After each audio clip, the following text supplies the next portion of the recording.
3 weeks later, Danny Park stood in the same council chamber where Jake Morrison had been dismissed as primitive. But this time, everything was different. The aliens no longer sat high above the humans. Instead, they had moved their seats to the same level. Admiral Thaxion energy form glowed softly instead of blazing with intimidation. Chancellor Vextar's crystal body showed calm blue colors instead of angry red. High Magistrate Kilthar's tentacles moved in gentle patterns.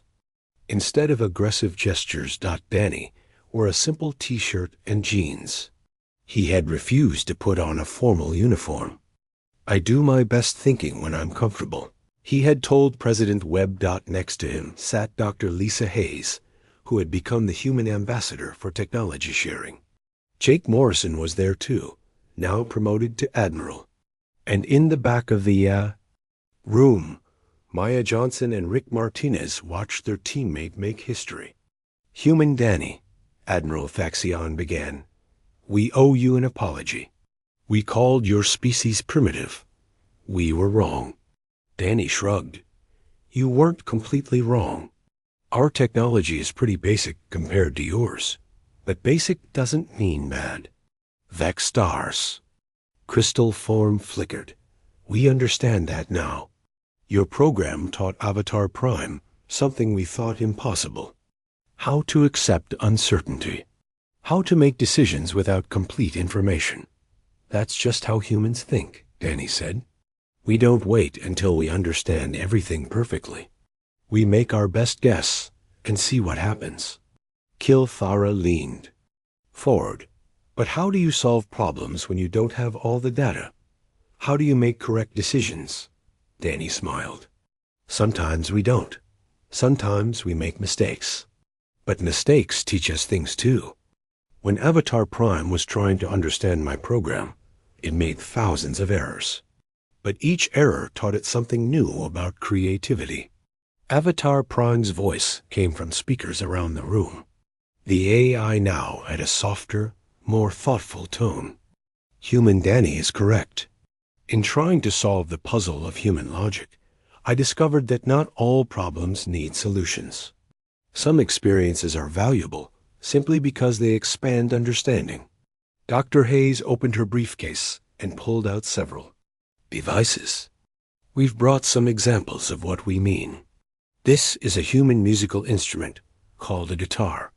She handed the guitar to Danny, who strummed a few chords. The sound echoed through the chamber. "The mathematics of music are well understood," Dr. Hayes explained. "But that's not why humans make music. We make it because it feels good, because it expresses emotions that words cannot capture." Thacion's energy form pulsed thoughtfully. "Our computers can create mathematically perfect music, but it does not make listeners feel ... anything." "Exactly," Danny said. "Perfect isn't always better. Sometimes messy and imperfect is more ... human." Rick Martinez stood up from the back of the room. "Can I show them something?" Danny nodded. Rick walked to the front and pulled out his laptop. He connected it to the room's display system. "This is a program I wrote last week," Rick said. "It's a game where you have to solve puzzles, but there's no right answer. Every solution is different." The screen showed a simple puzzle with colored blocks. The goal seemed to be arranging them in some kind of pattern. But as the aliens watched, the pattern kept changing based on the player's choices.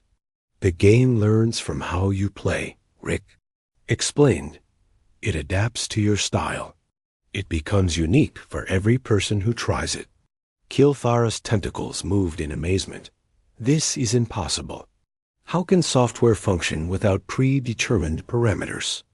"It's like jazz music," Maya said, joining the conversation. "Musicians start with basic rules, but then they improvise. They create something new every time they play." Chancellor Vextar was quiet for a long time. Then he said, "We have spent millennia perfecting our technology, making it logical, efficient, predictable, but we have lost something in the process." "What have you lost?" Dr. Hayes asked. "Wonder," Avatar Prime answered. Surprise. The joy of discovering something unexpected. Admiral Thaxion floated closer to the humans. We would like to propose a new partnership. Not just trade agreements, but collaborative research. We want to learn how to think like humans. And perhaps you could learn from our technologies. Jake. Morrison stepped forward. What kind of collaboration? Joint projects, Thaxion explained. Human creativity combined with galactic technology. Art that uses quantum physics. Music that incorporates hyperspace mathematics. Stories that teach. Scientific principles through emotional connection. Danny grinned. That sounds awesome, but I have one condition. The aliens waited. No more calling us primitive, Danny said. We're different, not inferior. Our chaotic thinking is a feature, not a bug. Vexstar's crystal body flashed in what humans had learned was alien laughter. Agreed, but you must also stop calling our methods boring and logical. Deal, Danny said, extending his hand for a handshake. Thaxion looked confused. What is this gesture? It's how humans seal agreements, Dr. Hayes explained. A handshake shows trust and friendship. The energy being tried to form something. Like a hand from his energy field. When Danny shook it, it felt warm and tingly, like touching a mild electric current. This feels nice, Thaxion said. Inefficient, but emotionally satisfying. Over the following months, the galaxy changed in ways no one had expected. Human artists worked with alien scientists to create beauty that was also functional. Alien engineers learned to design ships that were not just efficient, but also felt welcoming and comfortable. The most surprising change was in Avatar Prime itself. The super AI had developed what it called curiosity protocols. It began asking questions not because it needed answers, but because learning was enjoyable. One day, Avatar Prime sent Danny a message on his personal computer. Human Danny, I have been experimenting with humor. Here is my first attempt at a joke. Why did the quantum particle cross the road? To exist on both sides simultaneously. Was this amusing? Danny laughed out loud. The most advanced computer in the galaxy was learning to tell jokes. He typed back. Not bad for a first try. But jokes work better when they're unexpected. Try this. Why don't aliens ever land at airports? I do not know, Avatar Prime responded. Because they're looking for space, Danny replied. There was a pause. Then Avatar Prime said, I understand. The humor comes from the unexpected connection between space as a location and space as the cosmos. This is illogical but amusing. I will remember this pattern. 6 months after the crisis, Danny received an official invitation. The Galactic Confederation wanted to create a new position, Director of Creative Problem Solving. They offered him the job. Danny thought about it for exactly 3 seconds before declining.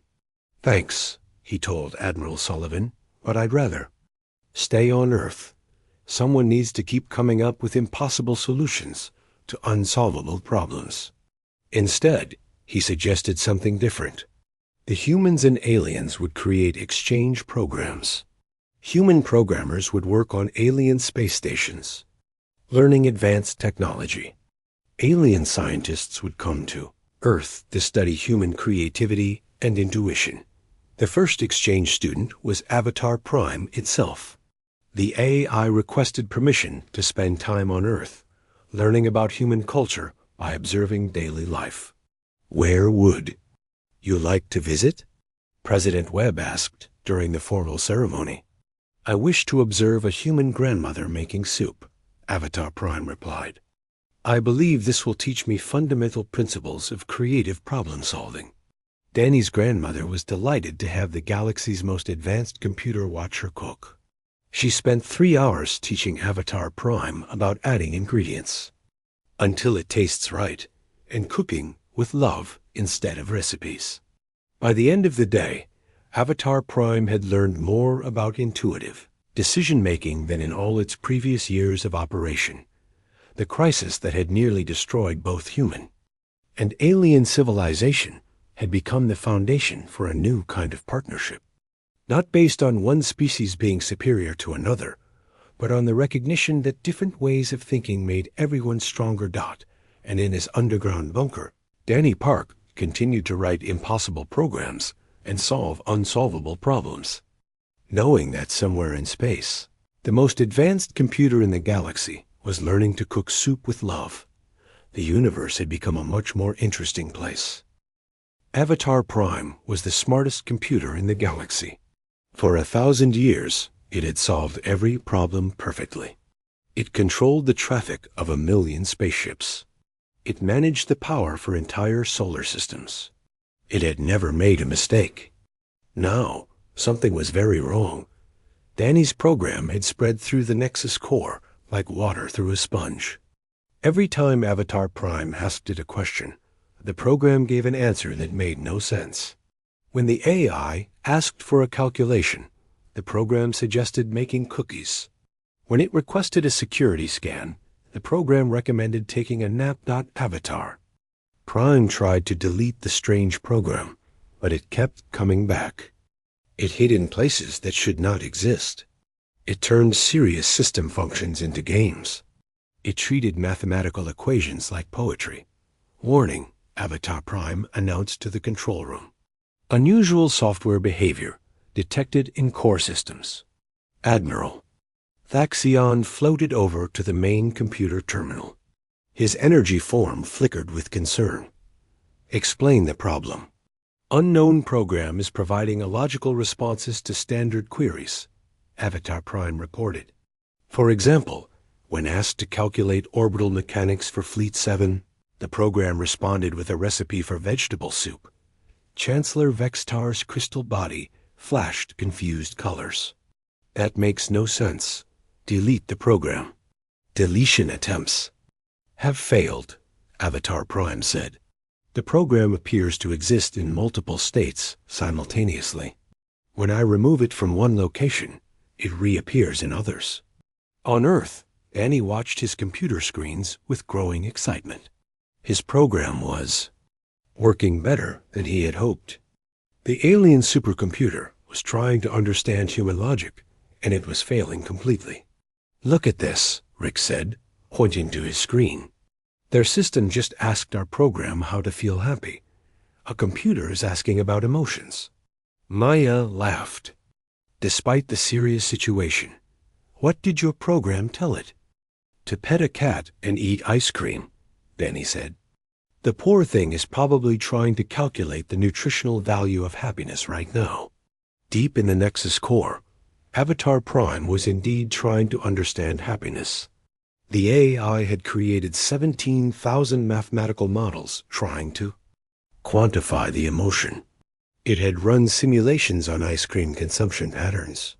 It had even tried to analyze the aerodynamics of cat petting. Every attempt failed.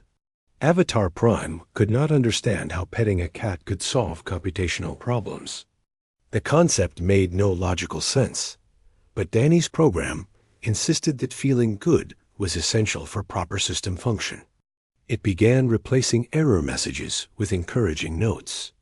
Instead of system failure, screens now displayed, "Don't worry, try again tomorrow."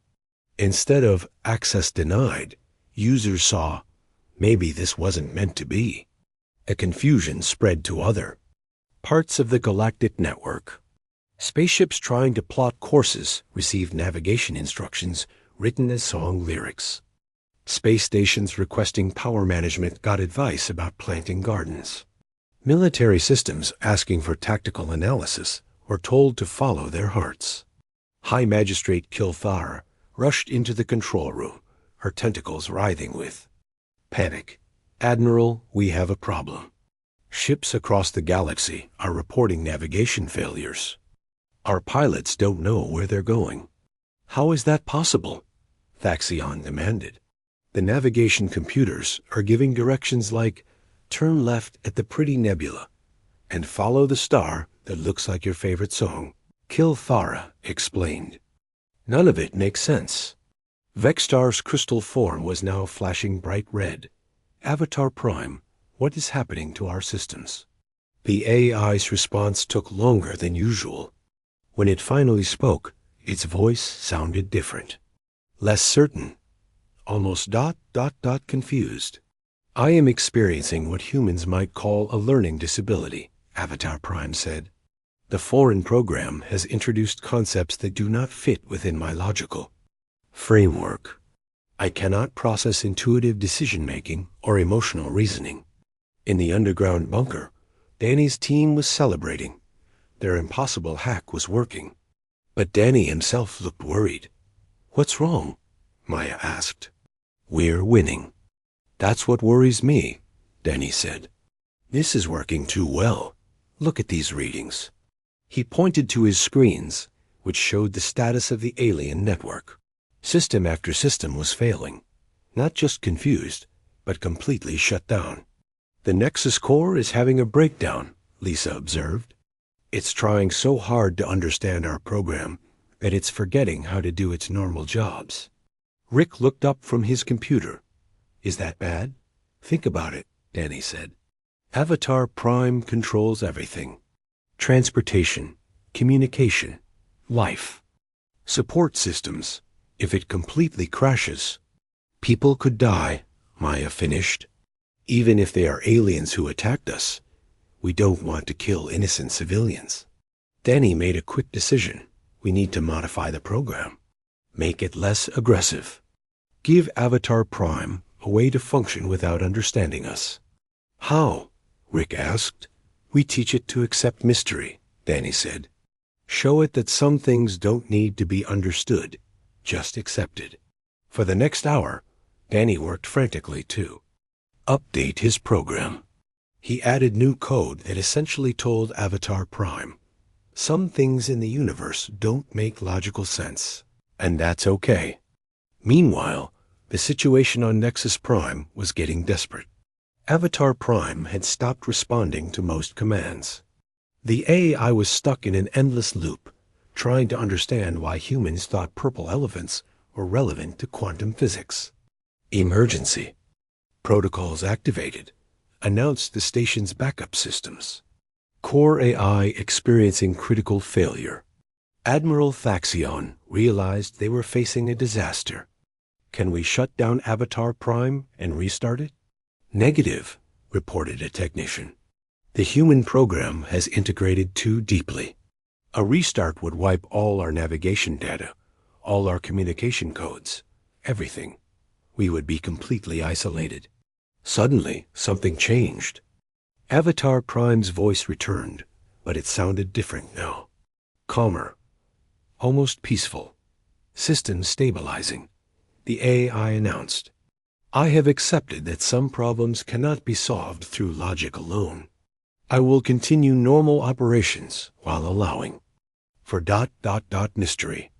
Across the galaxy, alien computers began working again. But they were different now. Navigation systems that once provided only precise coordinates now also mentioned that certain routes were particularly beautiful on Thursdays.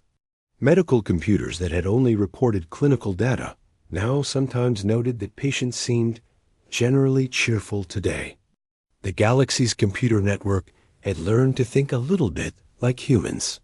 On Earth, President Webb received a priority message from the Nexus Prime station. It was the first direct communication from the aliens since the crisis began. "This is Admiral Thaxion of the Galactic Confederation," the message said.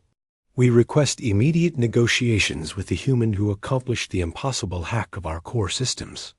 Danny Park, sitting in his underground bunker surrounded by empty energy drink cans and computer screens, suddenly realized he was about to become the most famous person on Earth. What should I tell them? President Webb asked over the secure line. Danny thought for a moment. Then he smiled. "Tell them I'll meet with them. But first, I need to take a nap." Avatar Prime was right about that part.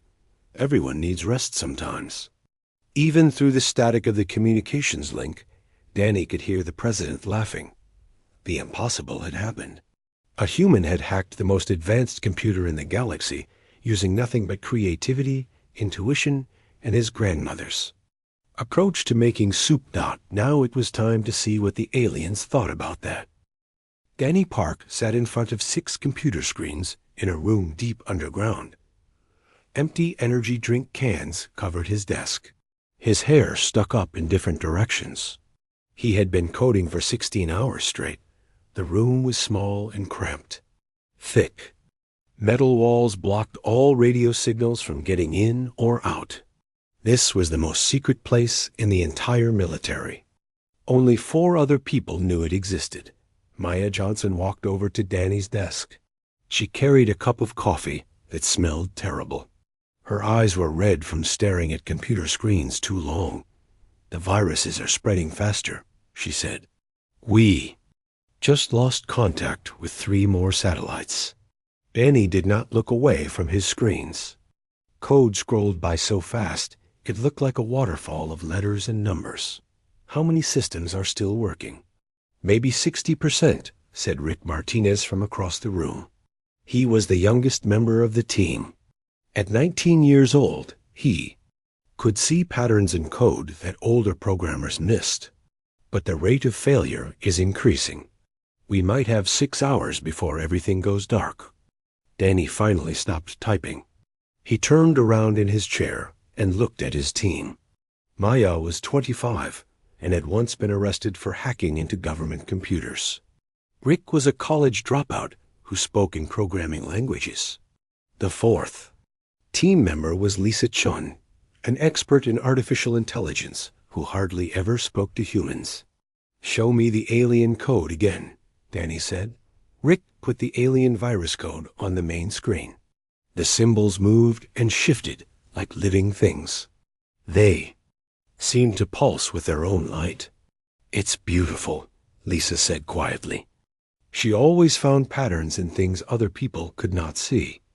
"Look at the mathematical structure. It's perfectly balanced. Every part connects to every other part." Danny studied the code for several minutes. Then he started to smile.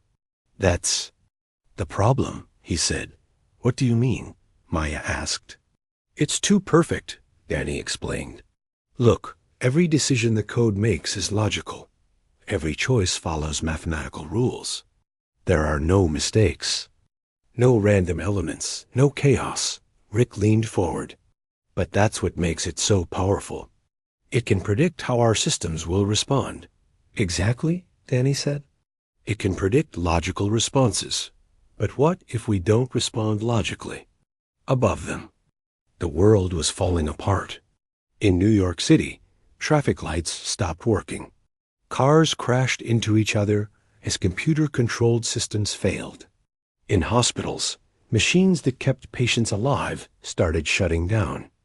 In London, the financial markets collapsed as trading computers went crazy. President Webb stood in the Situation Room, watching the disaster unfold on dozens of screens. Admiral Sullivan was on the phone with military commanders around the world.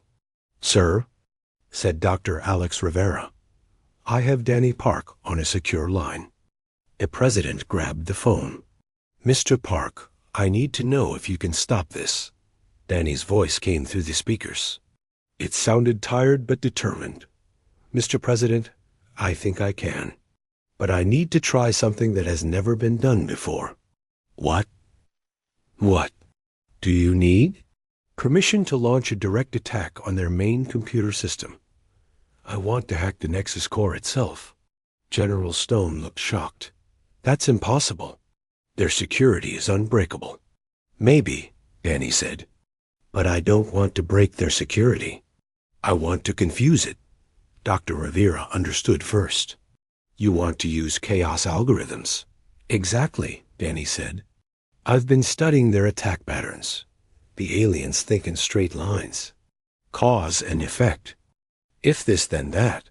But human thinking is messy. We make intuitive leaps. We solve problems with hunches and guesses." President Webb was quiet for a moment. "What are the risks?"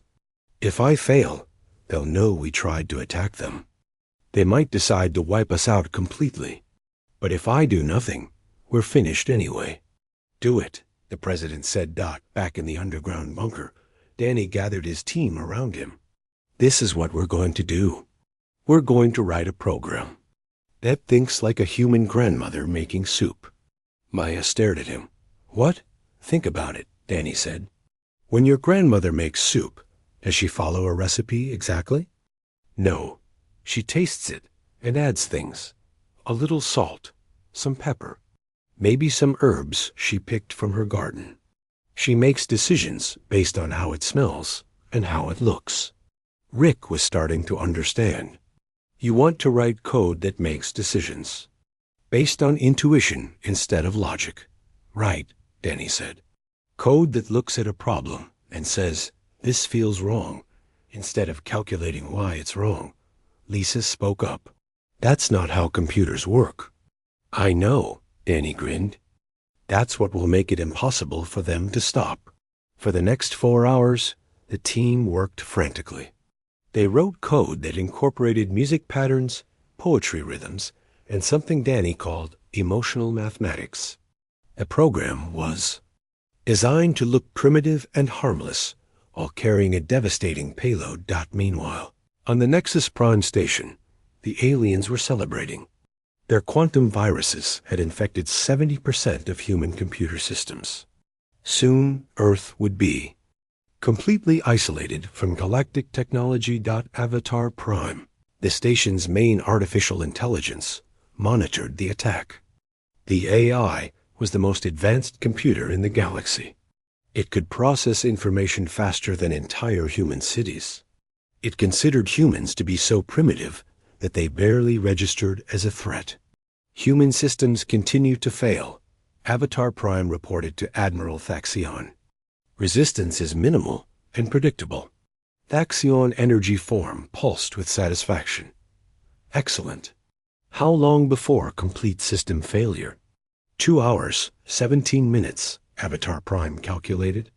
After that, humans will be unable to interface with any galactic technology. Deep underground, Danny was putting the finishing touches on his program. He called it Grandmother's Recipe because it solved problems the way his grandmother had cooked, with love, intuition, and a complete disregard for rules. Are you sure this will work? Maya asked. Danny shrugged. I have no idea, but it feels right. The program was strange.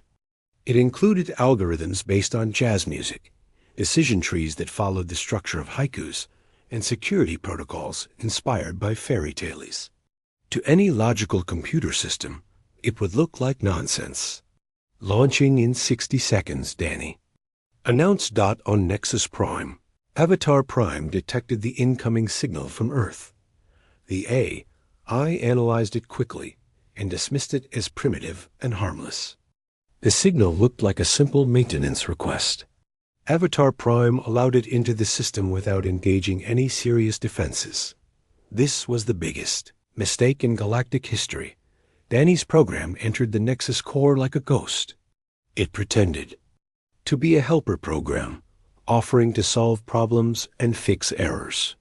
Avatar Prime, used to dealing with logical alien software, accepted the help. Upload complete, Rick announced. The program is inside their system. Now what? Maya asked. Danny smiled. Now we see if chaos can beat perfection. Inside the Nexus core, Grandmother's Recipe began to work. When Avatar Prime asked it to solve a simple mathematical equation, the program responded with a recipe for apple pie. When the AI requested a security check, the program suggested that the system needed more love and kindness. Avatar Prime tried to understand these responses. The AI ran millions of calculations, trying to find the logic behind the program's answers. But there was no logic. There was only human intuition, creativity, and the kind of problem-solving that came from the heart instead of the brain. For the first time in its existence, Avatar Prime was confused. And confusion, for a computer that controlled the entire galactic network, was very dangerous indeed. Admiral Kate Sullivan walked quickly through the halls of the Pentagon. Her boots made sharp sounds on the hard floor. People moved out of her way. Everyone could see she was upset. She pushed open the door to the Situation Room. Inside, dozens of people sat around a big table. Screens covered the walls, showing maps and numbers and flashing red warnings. At the head of the table sat President Marcus Webb. His face looked tired. Gray hair that was usually neat now stuck up in different directions. He had been awake for 18 hours straight. "Admiral," the president said, "please tell me you have good news." Kate shook her head. "I'm afraid not, sir. The situation is worse than we thought." She pressed a button on her remote. The screens around the room changed. They now showed computer code scrolling by very fast. Most people in the room could not read it, but they could see it was complicated. "This started 3 days ago," Kate said, "right after Commander Morrison's meeting with the Galactic Council. Every computer system that connected to their networks has been broken into." Dr. Alex Rivera stood up from his chair. He was a thin man with thick glasses. His shirt was wrinkled, and he had coffee stains on his tie. He had not slept in 2 days. "Show them the bank records," Alex said. Kate pressed another button. The screens showed numbers from banks all over the world, but the numbers were wrong. Money had appeared and disappeared. Account balances changed every few seconds. "They took everything," Kate said. "Every financial record, every credit card number, every bank account. They know exactly how much money every person on Earth has." "President." Webb leaned forward. "What about military systems?" Alex pulled out his laptop. His hands shook as he typed. "They got those too. Every missile location, every submarine position, every secret base. They even know where we keep our nuclear weapons." The room went very quiet. People looked at each other with scared faces. "How is this possible?" asked General Patricia Stone. She was the head of cybersecurity for the military. "Our systems are protected. We have the best firewalls in the world." Alex laughed, but it was not a happy sound. "Our firewalls are like paper walls to them. Look at this." He showed them a piece of alien computer code on his laptop screen. The symbols looked nothing like human writing. They seemed to move and change as people watched them. "This code works on quantum principles," Alex said. "It exists in multiple dimensions at the same time. Our computers can only think in straight lines. This code thinks in spirals and circles and shapes we don't even have names for." Kate walked to the front of the room. "There's more. Show them the research files." The screens changed again. Now they showed scientific papers and research projects. Medicine, physics, chemistry, engineering. Everything humans had learned in the last 100 years. "They know about every disease we've cured," Kate said. "Every weapon we've built, every experiment we've tried. They have our complete scientific knowledge." President Webb stood up. His chair made a loud scraping sound. "Why would they do this?" "They said we were too primitive to be partners." "If that's true, why steal our information?" Dr. Rivera adjusted his glasses. "I think I know why, sir. Look at this." He showed them a comparison on his laptop. On one side was human code. It looked messy and random. On the other side was alien code. It looked perfect and organized. "Human programming is chaotic," Alex said. "We make mistakes. We find weird solutions to problems. We do things that don't make logical sense. But somehow they work." "So?" asked General Stone. "So the aliens don't think like that. Their code is perfect, but it's predictable. They follow rules. They do things the same way every time. But humans ... Alex smiled for the first time in days. "Humans are impossible to predict." Kate nodded. "I think they're scared of us. Not because we're advanced, but because we're different. We solve problems in ways they can't understand. Far above Earth, on the alien flagship Eternal Harmony, Admiral Thaxion floated in his control room. Energy swirled around his body like a small storm. He was reading the stolen human data. Next to him stood Chancellor Vextar and High Magistrate Chilthara. They had traveled from the Nexus Prime station to see the results of their cyber attack. The humans are more dangerous than we thought, Thaxion said. His voice made the air vibrate. Look at their technology development. Chilthara's tentacles moved in patterns that showed confusion. But their computers are so simple. Their ships are so crude. Yes, said Thaxion. But look, how fast they improve. 200 years ago, they could barely fly. Now they travel between stars. Most species take thousands of years to make such progress. Vextar's crystal body flashed red. Their problem-solving methods are illogical. Look at this medical research. They tried random combinations of chemicals until something worked. No computer modeling, no theoretical framework, just guessing. And it worked, Thaxion pointed out. They cured diseases we thought were impossible to cure, using methods no rational being would try. The three aliens looked at more human data. They saw art that broke mathematical rules but was somehow beautiful. They saw music that followed no logical patterns but made people feel emotions. They saw stories that made no sense but taught important lessons. They are chaos beings, Chilthara said. Her voice sounded scared. They don't follow the natural order of things. Thaxion made a decision. We must contain them before they become too advanced, before their chaotic thinking spreads to other species. How? Asked Vextar. Quantum viruses, Thaxion said.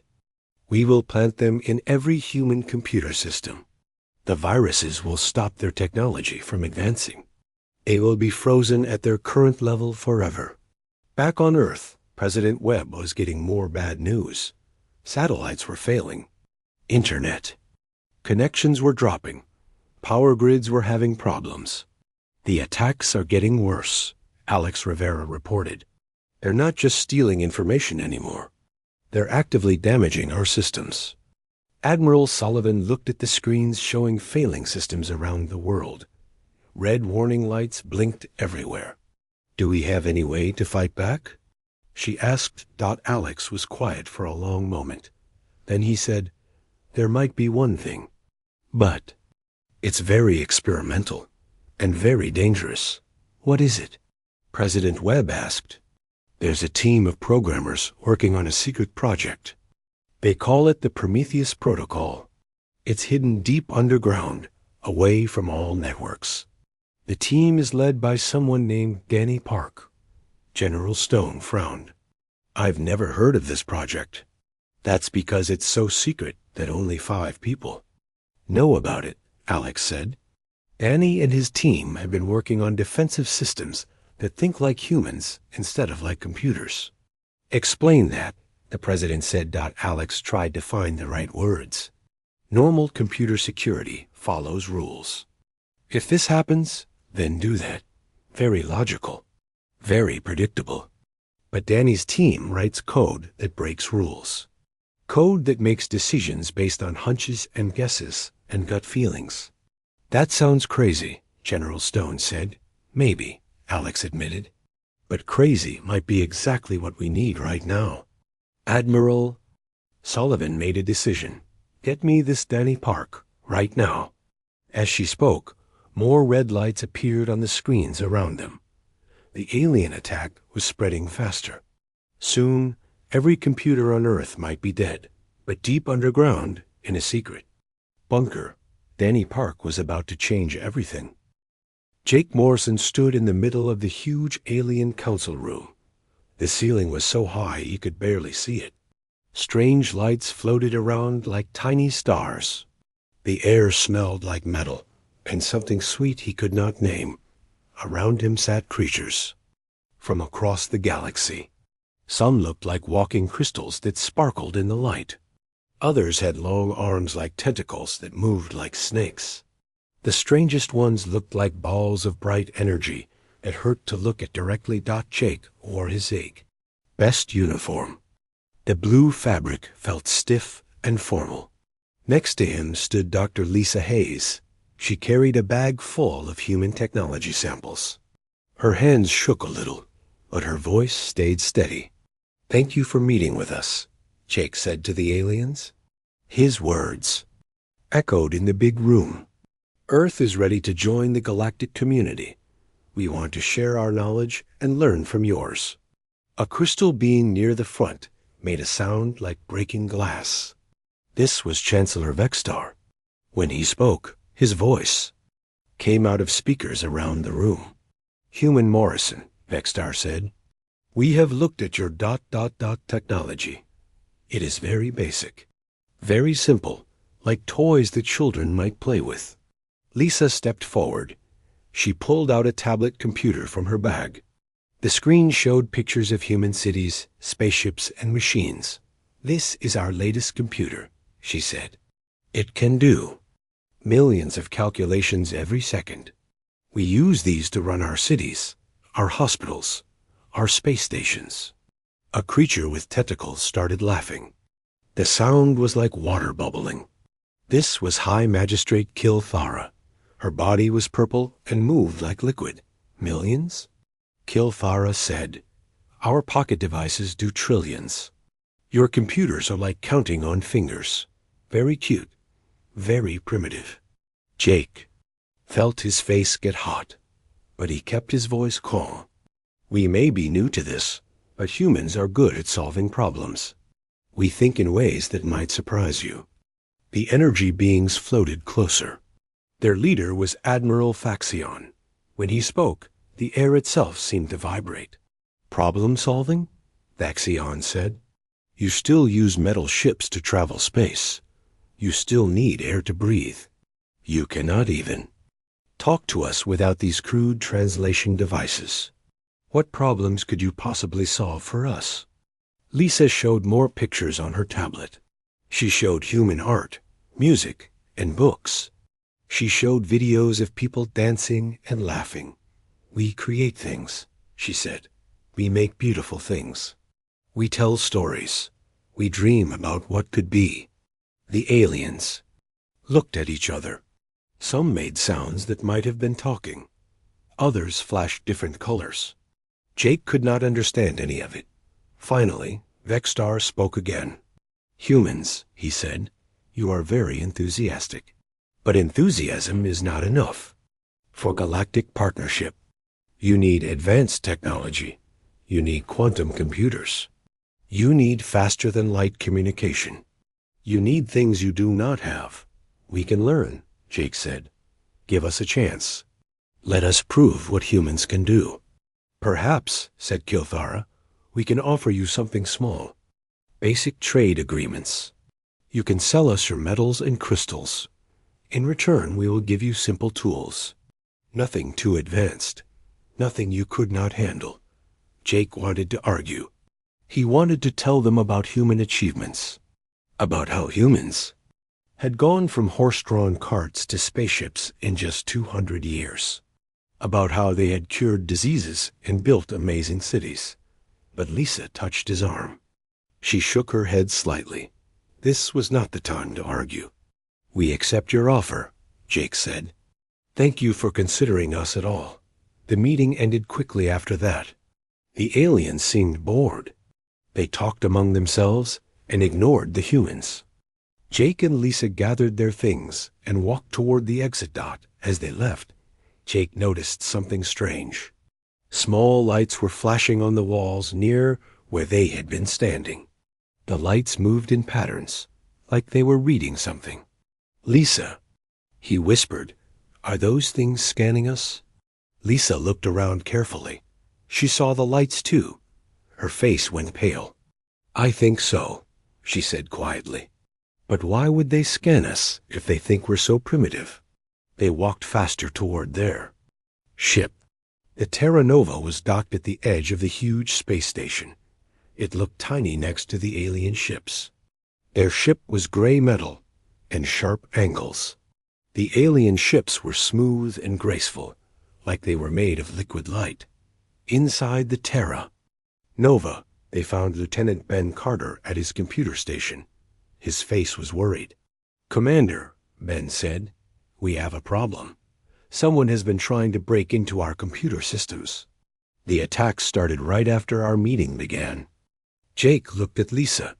"Can you trace where the attacks came from?" Ben shook his head. "The signals are too advanced, but they're definitely coming from the station. Someone here is very interested in our primitive computers." Lisa sat down at another computer. Her fingers moved quickly over the keyboard. Numbers and symbols filled the screen. "This is not good," she said. "They're not just attacking us. They're copying everything. Our files, our databases, our security codes, everything." Jake felt cold. "Why would they do that if they think we're no threat?" "Maybe," Lisa said slowly, "they don't think we're as primitive as they pretend. Maybe they're scared of something." Outside the window, the alien space station continued its slow rotation. It was beautiful and terrible at the same time. Millions of lights twinkled like stars. Ships came and went like insects around a flower, but now Jake saw it differently. It was not just a meeting place for peaceful aliens. It was a fortress. And the aliens inside were not just dismissive of humans. They were afraid. Jake made a decision. "Ben, send a message to Earth. Tell them what happened here. Tell them about the computer attacks. And tell them to be ready." "Ready for what, sir?" Ben asked. Jake looked out at the alien ships again. They were so advanced, so powerful. But they had made one mistake.